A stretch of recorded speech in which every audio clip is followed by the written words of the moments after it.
Hi, I'm Tatiana. My youngest daughter was diagnosed with DDH, Developmental Dysplasia of the Hips, in April 2025, and we had left hip surgery on September 3rd, 2025. She's in a 1.5 Spica cast, and I just wanted to share our journey to help other families that might be going through the same thing. So it is September 1st, Monday, and my 2-year-old, she's right here, Trini, on Wednesday, September 3rd, she's going to have hip surgery. Hi, Trini! Because she is diagnosed with developmental dysplasia of the hips, DDH, and we don't really know how she got it. I mean, I think she was born with, and we took an X-ray of her hips back in April of this year, 2025, and so we decided to do surgery this year.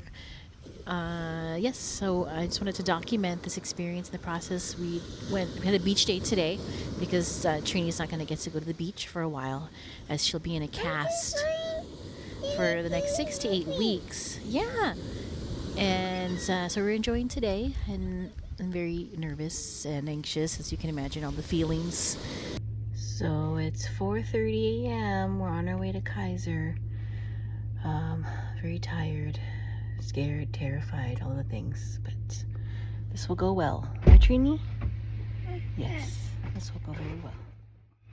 So Trini has been in surgery for about an hour now, and emotions are, right when we left the the OR, I burst into tears.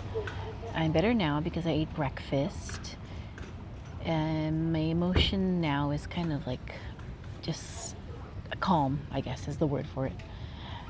If I think about it too much, then I start to forget. Also, my 8-year-old is going through it too. We had her go to school today, and she's pretty sad that she can't be with us, so that's making me sad. And at this point we wait. It's a 6-hour surgery, so just gotta think healing vibes. I'm like really trying to manifest and visualize all the good things, and that everything's gonna, look at this, oh my god, I can't get over this crazy hair.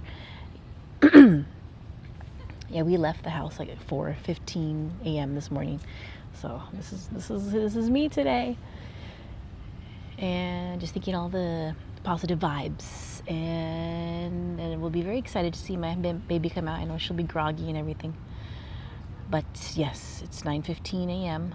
and now we wait. So Trini's been in the operating room for about an hour now. What are your current emotions? I feel like it's out of our hands, but placed in the hands of very capable doctors who have done the surgery before. I feel comfortable that us as parents have asked the right questions and put Trini in the right position to get the right procedure and the surgery done the right way. And I feel like we've asked the right questions, and we've done everything we possibly can that's within our control to make sure that she's going to be in the best position to succeed. So I feel good. I feel comfortable. Oh, what a calm, supportive husband. Thank you. So cute, too. Oh. So it's 7:05. We started surgery at around 8 a.m. and they finished around 2 p.m. Then we were in the recovery room for a little bit, and then we got to our hospital room at 3:30ish. And we've been here since then. Baby girl is doing okay right now. She's calm. Right when she came out of the OR in the recovery room, she was crying a lot. But they said that's normal for when kids are coming out of anesthesia. Just the confusion of it all and not knowing what's going on. But she's doing better now. She had some apple juice and some Cheerios and medication, some Motrin every 3 hours. The hard part is over, I guess. Well, maybe not really. Phase 1 of the hard part, surgery is over. We're really happy. She ended up just getting the open reduction and pelvic osteotomy. Did not need to get the femoral. So that's pretty cool, because if she had the femoral osteotomy, then she would have to have plates and screws, and then we'd have to have, or pins, we'd have to have the plate removed next year. So no plate, no metal plate, so we don't have to come back for surgery next year, which is great. She does have the Spica cast, This is what it looks like. This is the leg she was operated on. And obviously, no operation here, but there is a bar because the doctor said she's a little bit taller just to add more stability. The next hard phase in operation surgery, the recovery, will be changing diapers. So that's going to take a while to get used to. But right now, right now I'd say my girl's doing pretty good. She's pretty calm right now. But we'll see how long that lasts for. And I'm going to get some sleep while I can. I was telling myself, this is going to be like when she was a newborn, where sleep is going to be completely broken. But you're just there to cuddle and soothe them and just enjoy all the cuddles while you can. So it's day 2 of Spica cast life. We came back from the hospital yesterday about 7. We got home and then we left the hospital. We got discharged, I think, at like 5:30. So this is a very big adjustment. Just trying to get her comfortable. Literally, just trying to hold her, and she's still adjusting. She literally just got out of surgery. So in the first couple of days, you have to be very, very ginger and careful and take it slow. As a mom of small kids and you're used to doing hella shit and like multitasking, this is that kind of skill is not really going to help in this situation. I'm forced to slow everything down, which is kind of nice, but also, it's frustrating. It's not usually the speed that we're used to doing. I have an 8-year-old and, Trini's 2. So usually doing hella stuff at once. Also, people need, just as a mom in general, sometimes, or if you have more than one kid, the kids need things from you kind of simultaneously. And then if you have other people in your house, then they might want stuff from you too. And it can get kind of crazy. And in this moment, I'm finding myself losing patience very easily because we're just, all of us in the house are just having to adjust to a new way of living for a little while. Luckily, it's temporary, and hopefully it's only 6 weeks, but it's a big adjustment, and I think just being mindful of it and reminding yourself, okay, it's just taking it slow. Luckily, I'm not going to be working, and my husband will be off work for a little bit, but mainly I'll be the primary caretaker. But in the beginning, just tell yourself, like, you're going to slow.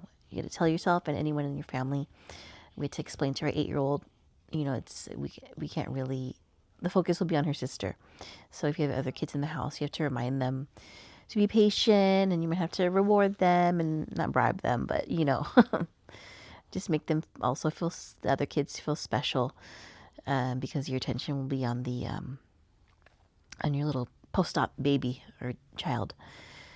So yeah, at this moment, right now, she's just my teddy bear. It's like when she was a baby. She's just sitting on me, just watching TV. I'm the chair. I'm the human beanbag right now. We did buy a beanbag, but that's not really working out quite yet. So I think baby girl just wants cuddles and wants to be loved right now, which is very appropriate and makes a lot of sense, right?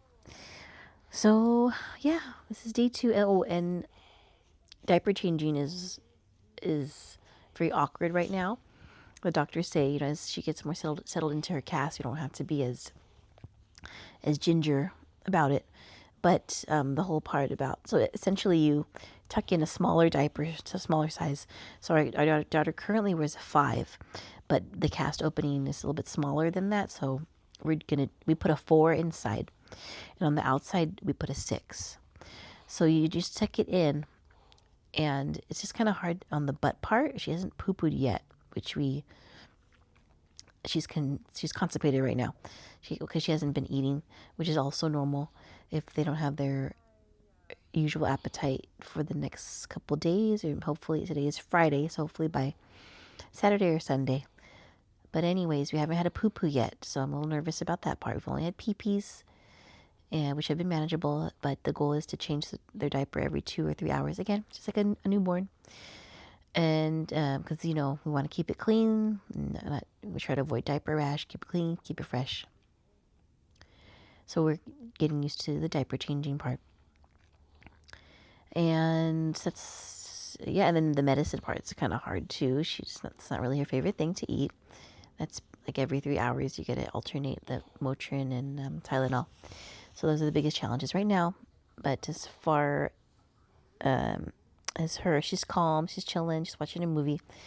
So yes, if you're the primary caretaker, you're going to be doing a lot of chilling too in the first couple days. You might just be on the couch like this. So prepare accordingly. Get all your stuff that you need right next to you, especially if you don't have anyone really to help you pick things up. But it's like if you were breastfeeding, you just have all your stuff like very close by. So yeah, so I'll check in later today or tomorrow or the day after that. I don't know.